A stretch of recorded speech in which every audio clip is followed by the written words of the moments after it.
Professeur Ferrari, bonjour. Bonjour. Je vous laisse le soin de vous présenter. Je suis Émile Ferrari, chef de service en cardiologie au CHU de Nice, cathétériseur. Je m'intéresse à la thrombose et depuis quelques temps aux lipides aussi. Voilà, parce que j'allais dire qu'aujourd'hui, ce n'est pas le cathétérisme ni la thrombose, Non. c'est autre chose. Donc sur les lipides, justement, vous avez une intervention qui nous dit qu'il faut s'intéresser au dépistage précoce de l'hypercholestérolémie familiale. J'avais un peu l'impression qu'on en parle, on en reparle. Est-ce que tout n'a pas été dit? Est-ce que les médecins n'ont pas compris tous les messages? Je pense que tout n'a pas été dit, loin de là, et au contraire, il y a une sensibilisation qu'il faudrait obtenir de la part des cardiologues que nous sommes, moi le premier. Ce sont des formes qui ne sont pas si rares que ça. L'hypercholestérolémie familiale hétérozygote, ça peut être jusqu'à 1 sur 150 de nos patients qui passent en salle de cathé. Et il est important de le dépister chez le patient qu'on a sous les yeux, mais celui-là va être pris en charge. Mais comme on sait que c'est une maladie héréditaire, autosomique dominante, ça veut dire que les enfants vont être atteints une fois sur deux.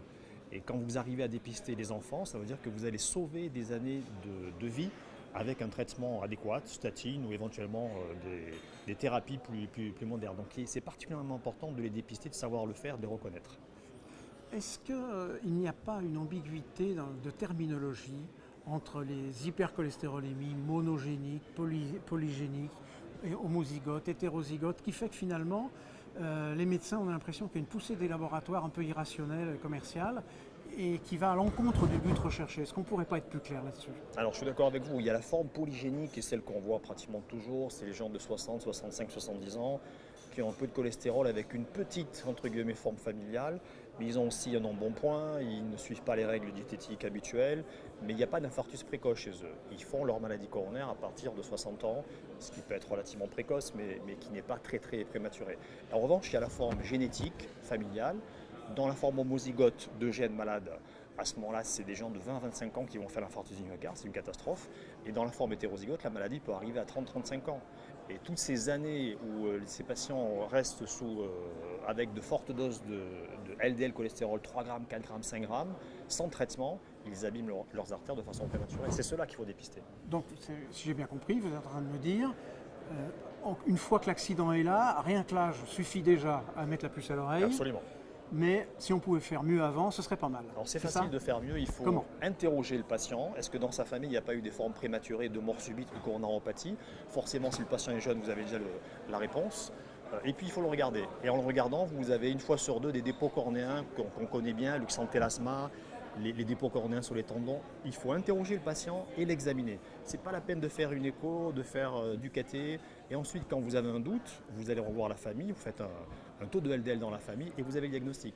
Si vous avez l'enquête génétique, c'est un plus, mais on n'a pas forcément besoin de l'enquête génétique. Et tous ces signes, on a l'impression, il y a longtemps, à une époque que vous avez connue aussi, on a l'impression que tous ces signes, c'était un tout petit peu anecdotique. On disait, oui, on n'en voit pas finalement, on n'en voit pas beaucoup. Donc vous dites qu'on en voit beaucoup plus qu'on veut, qu'on pense, si on les cherche. Alors d'abord on les a galvaudés parce que l'arc cornéen par exemple n'est significatif que quand il atteint des gens jeunes. L'arc cornéen à 85 ans, c'est plus un facteur de risque forcément puisque le patient a déjà 85 ans. Mais ces signes-là qu'on peut déterminer à l'inspection ne sont pas obligatoires pour avoir une forme sévère d'hypercholestérolémie. On peut avoir 6 grammes de LDL sans avoir de xanthome ou dépôt cornéen. Donc il faut aussi regarder par l'interrogatoire s'il n'y a pas des familles à risque. Est-ce que tous les médecins palpent les tendons? Je ne pense pas, il suffit de les inspecter souvent, on peut ne pas les palper. Moi, je croyais qu'il fallait au contraire penser à les palper parce que ça ne se voyait pas toujours. Alors, si le patient vous dit qu'il a quelque chose, effectivement, on peut le palper à les points. Si on n'est pas sûr, parce que quand on ne voit pas souvent les choses, on ne peut pas être sûr, on peut demander un avis. De toute façon, quand vous voyez le bilan lipidique, 4 grammes de LDL cholestérol, si vous avez exclu les autres origines rares, hypothyroïdie et d'autres, vous êtes sûr que c'est une forme familiale. Est-ce que finalement ce message-là, je m'adresse à un cardiologue interventionnel, qui intervient quand les dégâts sont déjà constitués. Est-ce que ce message-là, ce n'est pas un message de généraliste? Oui, absolument, vous avez raison. Il faut les sensibiliser plus. Alors souvent, quand les maladies sont rares, on n'est pas très sensibilisé. Là, on a la chance d'avoir une poussée marketing par un laboratoire qui est en train de sortir un médicament qui pourrait être efficace, mais il faut s'en servir parce que je ne vous ai pas parlé de l'incidence, mais l'incidence pourrait être de 1 sur 150 patients qu'on voit en cardiologie. Donc c'est pas rien, ça fait 300 000 à 350 000 personnes en France qui ont ces formes prématurées d'hypercholestérolémie avec des dégâts dans les coronaires qui peuvent être très précoces justement.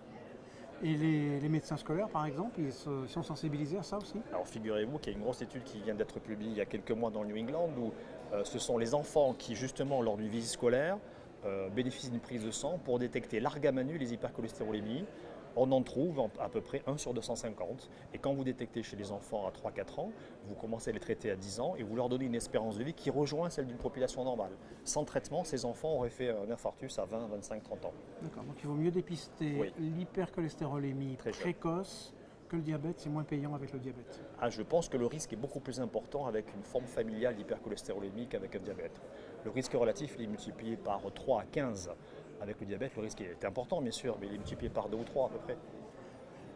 Le mot de la fin peut-être, si ce n'est qu'insister sur la nécessité d'une prévention précoce. Il faut garder l'esprit éveillé. Quand on voit un infarctus jeune, il faut se poser des questions. Voilà. Il ne faut pas se contenter de les mettre de ressort dans une cornéa, il faut se poser des questions. Bon, les angioplasticiens vous écoutent et donc, ils tiennent le même discours que vous.